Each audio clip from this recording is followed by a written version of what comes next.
जब तक पुलिस, नेता, प्रशासन पर अपराधी हमला नहीं करता है तब तक सिस्टम की नींद नहीं खुलती है। मेरे कोई रिश्ते विकास दुबे से नहीं थे। क्या बीजेपी के नेता मदद कर रहे थे विकास दुबे जैसे लोगों की इतने सालों में? विकास दुबे के साथ मेरा कोई संबंध नहीं था, ना कोई कनेक्शन था।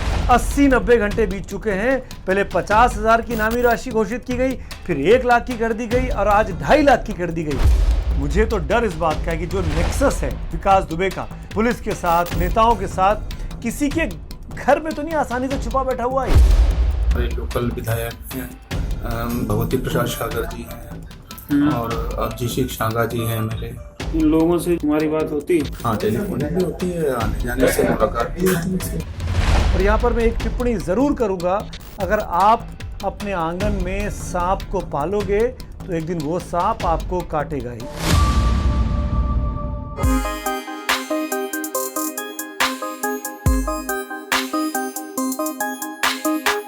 नमस्कार दोस्तों, कोरोना काल में एक बहुत अलग और बहुत महत्वपूर्ण विषय लेकर आज आपके सामने आया हूँ। अपराधी विकास दुबे के बारे में जो कुछ हुआ कानपुर में आज से करीब 4 दिन पहले, करीब 90 घंटे होने आ रहे हैं, 80-90 घंटे हो चुके हैं।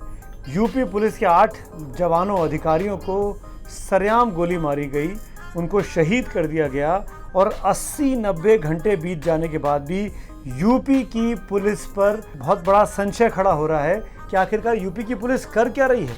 उस इलाके में घेरने के बावजूद भी आप उसको नहीं पकड़ पा रहे हैं। और यहाँ पर मैं एक टिप्पणी ज़रूर करूँगा, अगर आप अपने आंगन में सांप को पालोगे तो एक दिन वो सांप आपको काटेगा ही।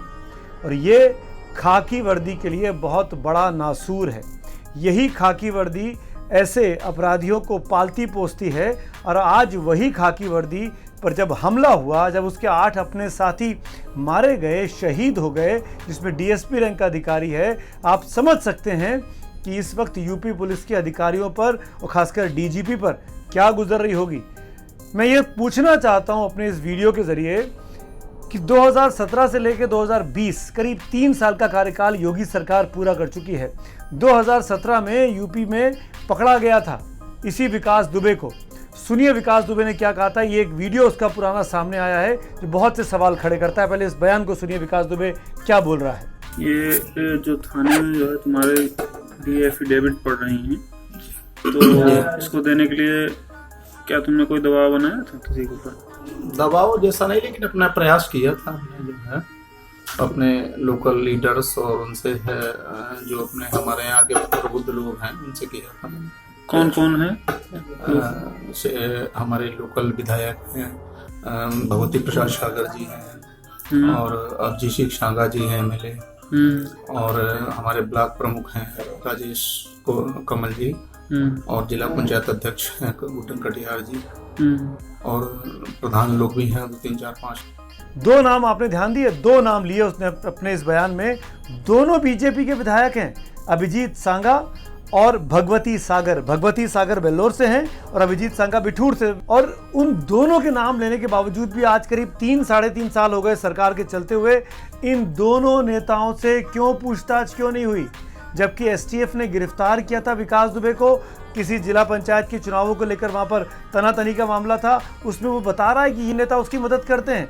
उसके बावजूद भी इनसे सवाल जवाब नहीं किया गया। क्यों? इसीलिए कि सत्तारूढ़ पार्टी भारतीय जनता पार्टी के वो विधायक थे। क्या बीजेपी के नेता मदद कर रहे थे विकास दुबे जैसे लोगों की इतने सालों में? इस पर भी मैं बात करूंगा। सिर्फ बीजेपी नहीं, हर पार्टी का दामन इसमें काला है, उस पर भी हम बात करेंगे। लेकिन मेरा सवाल बहुत सीधा सा है।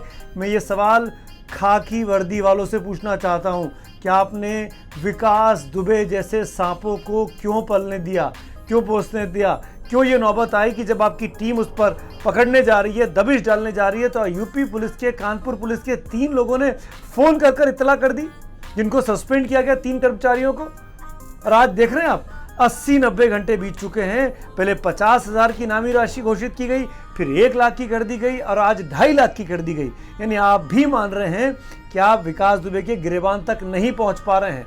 और शर्म आती है।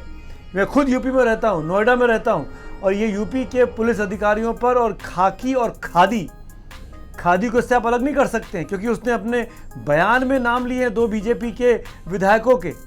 दोनों बीजेपी के विधायक हालांकि इस बात से आज इनकार कर रहे हैं, उनसे भी एबीपी न्यूज ने बात की है, इसको भी आप सुन लीजिए क्या कह रहे हैं भगवती सागर और अभिजीत सांगा।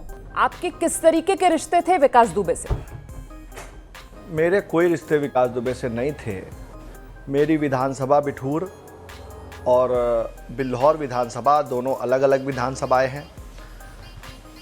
बहुत से जब मैं सुबह बैठता हूं, जनता दरबार होता है, जनता से मिलता हूं, जनता की फरियाद सुनता हूं, तो बहुत से लोग ऐसे भी होते हैं जो चौबेपुर ब्लॉक और उस विधानसभा के लोग भी मेरे पास आते हैं। अक्सर ऐसी शिकायतें भी सुनने को मिलती हैं, ऐसे मामले भी सामने आते हैं जहां पर विकास दुबे के ऊपर लोग आरोप लगाते हैं। मेरे पास बहुत से ऐसे प्रमाण हैं जहां पर मैंने विकास दुबे के खिलाफ उन लोगों को न्याय दिलाने का काम किया है, उनकी मदद करने का काम किया है। विकास दुबे के साथ मेरा कोई संबंध नहीं था, ना कोई कनेक्शन था। मैंने कभी भी आज तक किसी से भी उसके संबंध में कभी भी कोई सिफारिश नहीं की है, ना कभी उसके विषय में कभी किसी से चर्चा हुई है, और कभी भी मेरा उससे कोई संपर्क नहीं रहा है। इसके बावजूद मैं ये पूछना चाहता हूं कि यूपी पुलिस ने अपना काम ढंग से क्यों नहीं किया। अगर एक एसटीएफ ने एक अपराधी को पकड़ा जिसने किसी खादी वर्दी वालों के नाम लिए, तो आप पूछताछ नहीं करेंगे, उनसे जवाब तलब नहीं किया जाएगा। और हम सब जानते हैं, जो खासकर उत्तर प्रदेश से आते हैं, जो वहाँ के पत्रकार काम करते हैं, खासकर कानपुर लखनऊ के इलाके में, कि विकास दुबे कितना दुर्दांत और कितना खतरनाक मानसिकता वाला व्यक्ति था। 2001 में जब राजनाथ सिंह की सरकार थी और संतोष शुक्ला जो कि राज्य मंत्री का दर्जा प्राप्त विधायक थे, उनको पुलिस के सामने पुलिस थाने में पत्थरों से कूच कर मारा था इसी विकास दुबे ने संतोष शुक्ला को। क्या किया आपने इतने सालों में? हर बार मुकदमा होता रहा, कोई ना कोई खादी वर्दी वाला, कोई ना कोई खाकी वर्दी वाला उसके समर्थन में आता रहा और वो छूटता रहा। ये जो नेक्सस है ना खाकी का और खादी का, ये जो नेक्सस है ना, ये बहुत ही खतरनाक है। और इसी नेक्सस ने ऐसे गुंडों को, ऐसे अपराधियों को इस हाल तक पहुंचा दिया कि आज वो जब उनको बताया जाता है, उनको फोन आता है कि आपके यहाँ दबिश डालने आ रहे हैं, तो एक अपराधी क्या करता है? अपराधी वहां से भाग जाता है। वो अपनी जान बचाता है, अपने परिवार की जान बचाता है, अपने गैंग की जान बचाता है कि भागो, निकलो यहाँ से। ये उल्टा था। इसने कहा आने दो, इसने आने दिया और बाकायदा वहां पे जाल बिछाया, जैसे कोई डकैत करता है, जैसे कोई खतरनाक आतंकी करता है कि घेर के मारेंगे। वहां पर जेसीबी मशीन लगा दी अपने घर के सामने। पुलिस वालों को अपनी गाड़ियों से उतरना पड़ा। 3 थानों की पुलिस थी, वो अपनी गाड़ियों से पहुंची थी। कम से कम वहां पर 6 से 10 गाड़ियां रही होंगी। अलग अलग वहां से वाहनों से वो उतरते हैं, पैदल चलते हैं, और ऊपर से अलग अलग घरों की छतों पे जो विकास दुबे के आदमी बैठे थे, गुर्गे बैठे थे, वो हमला कर देते हैं।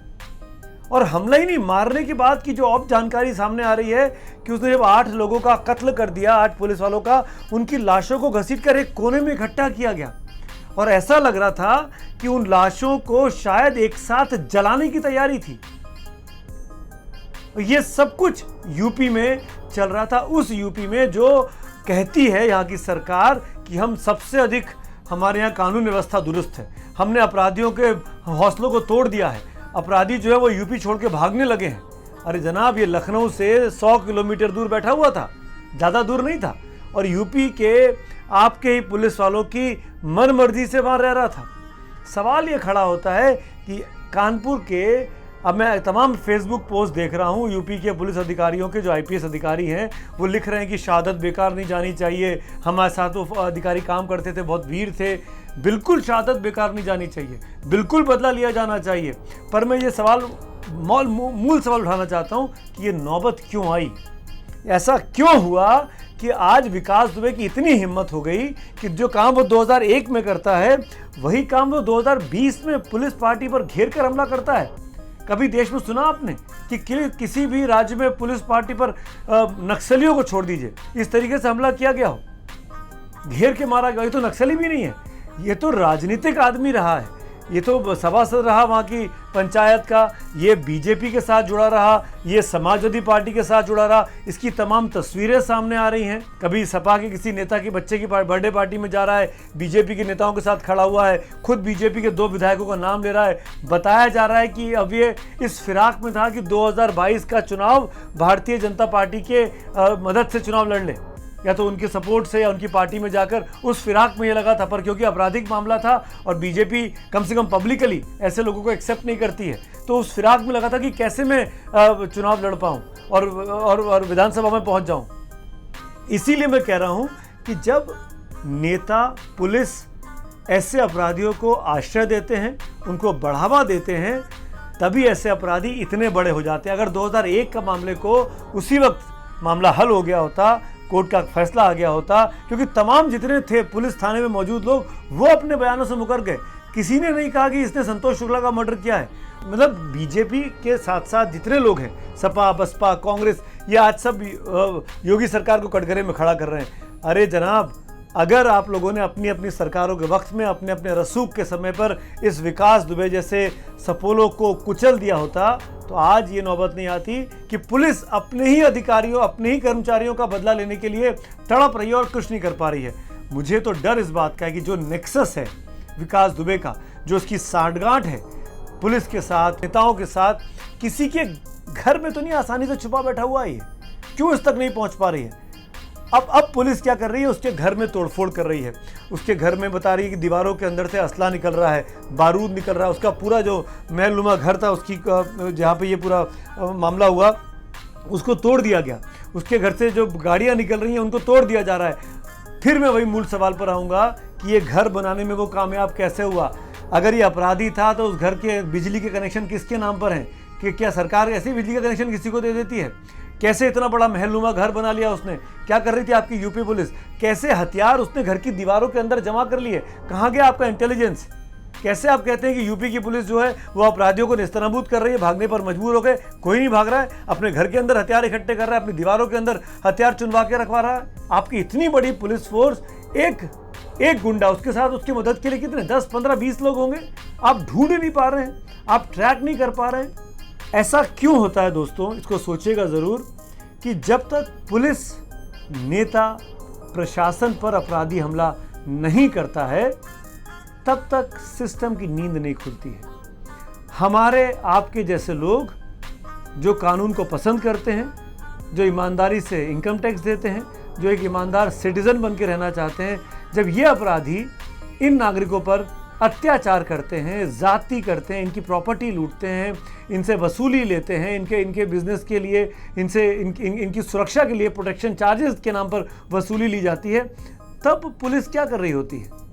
तब पुलिस क्यों नहीं पकड़ लेती इन लोगों को?